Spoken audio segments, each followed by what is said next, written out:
Guys, இந்த Godrej fridge கம்ப்ளைண்ட்டுன்னு சொல்லி கூப்பிட்டாங்க. அது ரெகுலர் கஸ்டமர் தான்.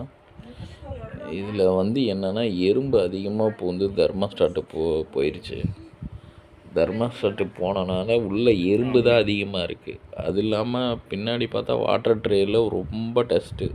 புழு தான் இன்னும் பிடிக்கல. புழு பிடிச்சிருந்தா பிரச்சனையே வேறு மாதிரி நடந்திருக்கும். நான் முடிஞ்ச அளவுக்கு ஃப்ரிட்ஜு மேலே எந்த பொருளையும் வைக்காமல் பார்த்துக்குங்க. ஃப்ரிட்ஜில் எந்த பொருளாவது வச்சிங்கன்னா மேக்ஸிமம் அழகாக ஃப்ரிட்ஜுக்குள்ளே எறும்பு ஏறிக்கும்.